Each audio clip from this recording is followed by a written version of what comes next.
cyber and essentially digital technologies are one of those technologies that have really affected history.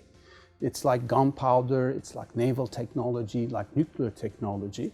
But the difference between those technologies and cyber really is that cyber has tended to proliferate very fast. So the adoption rate of cyber is much faster. And that's the reason why the policy community is playing catch up in order to regulate cyberspace.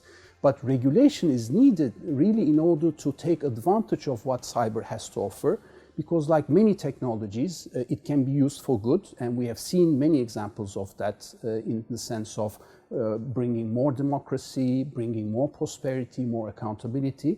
But at the same time, there's a dark side to cyber related to surveillance, to cyber espionage, to cyber war, cyber security. That's the reason why there's a need for regulation. One example is, for instance, the debate concerning privacy and security, where the US, especially after 9/11, has tended to prioritize security. We've seen all these allegations coming out of Snowden, whereas in the EU, it's really about the protection of privacy, and therefore there is a clash between the different norms across the Atlantic. There are two things. One, first of all, come to an understanding that cyberspace is the next frontier of the global commons. And there is almost a historic responsibility for the economic and technological giants that the US and Europe are to set the norms in this new field.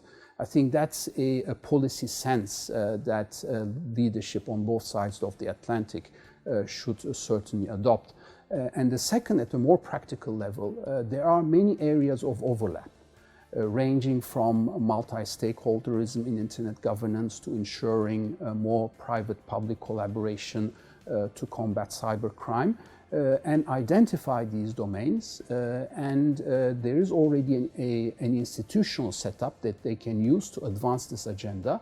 And essentially adopt a sense of policy priority, and that would allow the international community to adopt these rules to govern cyberspace.